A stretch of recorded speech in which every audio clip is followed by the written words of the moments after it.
കഥയുടെ പരമ്പരയിൽ ഇന്നത്തെ കഥ ഒരു യഥാർത്ഥ സംഭവമാണ്. ജീവിച്ചിരിക്കുന്നവരോ മരിച്ചവരോ ആയി ഈ കഥാപാത്രങ്ങൾക്ക് സാദൃശ്യം തോന്നുന്നുണ്ടെങ്കിൽ തികച്ചും യാദൃച്ഛികമാണ്. വളരെ സാധാരണ കുടുംബത്തിൽ ജനിച്ച ഒരു കുട്ടി സ്കൂളിൽ ധർമ്മത്തെപ്പറ്റിയും നീതിയെപ്പറ്റിയും ഒക്കെ പഠിച്ച് വളർന്ന് രാഷ്ട്രീയത്തിലെത്തി. താൻ ആഗ്രഹിക്കുന്ന പോലെ തൻ്റെ ജനങ്ങൾക്ക് ഒരു നല്ല ഭരണം കാഴ്ചവെക്കുവാൻ അവൻ കൊതിച്ചു. പക്ഷെ ഒരു രാഷ്ട്രീയ പാർട്ടിയിൽ പ്രവർത്തിച്ച അവൻ വളർന്നപ്പോൾ മനസ്സിലായി താൻ പഠിച്ചതും ഗ്രഹിച്ചതുമായ കാര്യങ്ങളെല്ലാം പുസ്തകത്താളിലെ ഒരു അക്ഷരങ്ങൾ മാത്രമാണെന്നും ജീവിതത്തിൻ്റെ കൈപ്പേറിയ തലങ്ങളിലും കാരിരുമ്പിൻ്റെ കരുത്തുള്ള സാഹചര്യങ്ങൾക്ക് ഈ ധർമ്മവും നീതിയുമൊന്നും വിലപ്പോകില്ല എന്ന് മനസ്സിലാക്കിയ അവൻ പലപ്പോഴും അധർമ്മമാണെന്നറിഞ്ഞിട്ടും അതിന് കൂട്ടുപിടിക്കാതെ തൻ്റെ ലക്ഷ്യം കാണുന്നതിന് വേണ്ടി പലപ്പോഴും നിശബ്ദമായിരുന്നിട്ടുണ്ട്. ആ നിശബ്ദതയിൽ അവൻ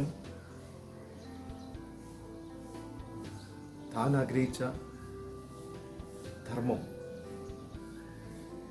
പാവങ്ങളുടെ കണ്ണീർ, അശനരുടെ സാന്ത്വനം, രോഗികൾക്ക് ആശ്വാസം, കിടപ്പാടമില്ലാത്തവർക്ക് കിടപ്പാടം, ആ സ്വപ്നത്തിലേക്ക് അവൻ പതുക്കെ പതുക്കെ വച്ചടി കയറി വരികയായി.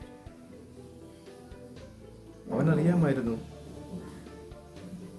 അവൻ പുസ്തകങ്ങളിൽ പഠിച്ച ജനാധിപത്യം, സ്വാതന്ത്ര്യം, സോഷ്യലിസം ഇവയൊന്നും തൻ്റെ ആയുഷ്കാലത്ത് നടപ്പാകില്ല എന്ന് നടപ്പാക്കാൻ പറ്റുകയില്ല, നടപ്പാവുകയില്ല എന്ന് അവന് വ്യക്തമായ ബോധ്യമുണ്ടായി. തന്നെക്കൊണ്ട് എന്ത് ചെയ്യാമെന്ന് ചിന്തിക്കുകയും അതിന് തക്ക പ്രവർത്തനങ്ങൾ ആസൂത്രണം ചെയ്യുകയും അതിന് ചില ഭാഗങ്ങളിൽ കണ്ണടക്കേണ്ടി വരികയും ചെയ്തിട്ടുള്ള അവസ്ഥ അവനുണ്ടായി. എന്നിരുന്നാലും താൻ ലക്ഷ്യമിടുന്ന ലക്ഷ്യത്തിലേക്ക് നടന്നെടുക്കാൻ അവൻ ശ്രമിച്ചു. പക്ഷേ എതിർചേരിയിൽപ്പെട്ടവർ അവൻ്റെ ഈ വളർച്ചയിൽ അസൂയപ്പെടുകയും അവനെ ഇല്ലാതാക്കുന്നതിന് സാധാരണഗതിയിൽ എല്ലാവരും ചെയ്യുന്നത് പോലെ കുതന്ത്രങ്ങൾ മെനയുകയും ചെയ്തു. ആ കുതന്ത്രത്തിൽ ആ പാവം വീണു. അങ്ങനെ പാവങ്ങളുടെ സ്വപ്നവും പൊലിഞ്ഞു. അധർമ്മത്തിൻ്റെ സ്കൂളിൽ നിന്നും നീതി സംഹിത പഠിച്ചവർ അധികാരത്തിലേറുകയും അധർമ്മം കളിയാടുകയും ചെയ്തു. അവൻ ഇതിൽ മനം നൊന്ത് കാലയവനികയ്ക്കുള്ളിൽ മറയുകയും ചെയ്തു. അതിനു മുമ്പ് കുബുദ്ധികൾ നടത്തിയ കുപ്രചരണങ്ങളിൽ മനം നൊന്ത് പലപ്പോഴും ഒന്ന് പൊട്ടിക്കരയാൻ അവൻ ആഗ്രഹിച്ചിട്ടുണ്ട്. എങ്കിലും ശത്രുവിനെ പോലും സ്നേഹിക്കുന്ന അവൻ്റെ മനസ്സ് ആരെയും ശപിക്കുകയോ വേദനിപ്പിക്കുകയോ ചെയ്തില്ല. കുപ്രചരണം നടത്തിയ കുബുദ്ധികൾ തങ്ങൾ അധികാരത്തിലേറിയാൽ ഒരാഴ്ചയ്ക്കുള്ളിൽ ഈ മനുഷ്യനെ തുറുങ്കിലടയ്ക്കുമെന്ന് പറഞ്ഞ് ഭരണത്തിലേറിക്കഴിഞ്ഞപ്പോൾ ഒരു തെളിവും കണ്ടെത്താതെ ഒഴുങ്ങുകയും തങ്ങളുടെ അധികാരത്തിലേറാനുള്ള ചവിട്ടുപടിയായി മാത്രമാണ് ആ മനുഷ്യനെ ഉപയോഗിച്ചതെന്ന് ജനം തിരിച്ചറിയുകയും ചെയ്തു. TV ചാനലുകളിൽ വന്നിരുന്ന് കാരാഗൃഹത്തിൽ അടയ്ക്കുമെന്ന് വീമ്പിളക്കിയ ഒരു കുബുദ്ധി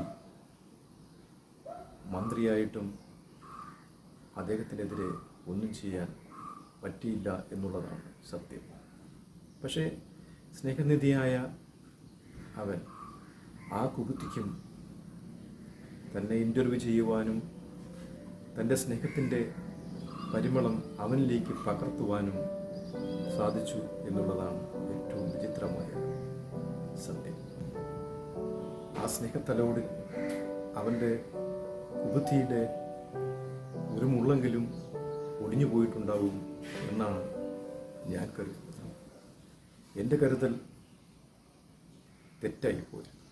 കാരണം സാധാരണ ജനങ്ങൾക്ക് എന്തെങ്കിലും ആവശ്യഘട്ടങ്ങളിൽ പണയം വയ്ക്കുന്നതിനോ കടമെടുക്കുന്നതിനോ ഒക്കെ നാഷണലൈസ്ഡ് ബാങ്കുകളെ സമീപിക്കുക ബുദ്ധിമുട്ടേറിയ സാഹചര്യത്തിലാണ് കാർഷിക കടം, കാർഷിക പണയം എന്ന രീതിയിൽ പാവപ്പെട്ടവന് അത്യാവശ്യ സമയങ്ങളിൽ 4% പലിശ നിരക്കിൽ നാഷണലൈസ്ഡ് ബാങ്കിൽ നിന്ന് പണം ലഭിക്കുകയും ചെയ്തുകൊണ്ടിരുന്നു.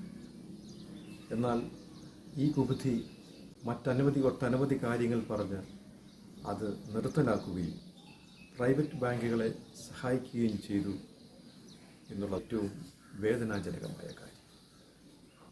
ഈ കഥ ഞാനിവിടെ അവതരിപ്പിക്കുവാൻ കാരണം ഈ കുബുദ്ധികൾ ഇപ്പോഴും ഇലക്ഷൻ സമയത്ത് വീണ്ടും ആട്ടിൻ തോലണിഞ്ഞ് പലതരം വാഗ്ദാനങ്ങൾ നൽകി നമ്മുടെ ഇടയിലേക്ക് വന്നിട്ടുണ്ട്.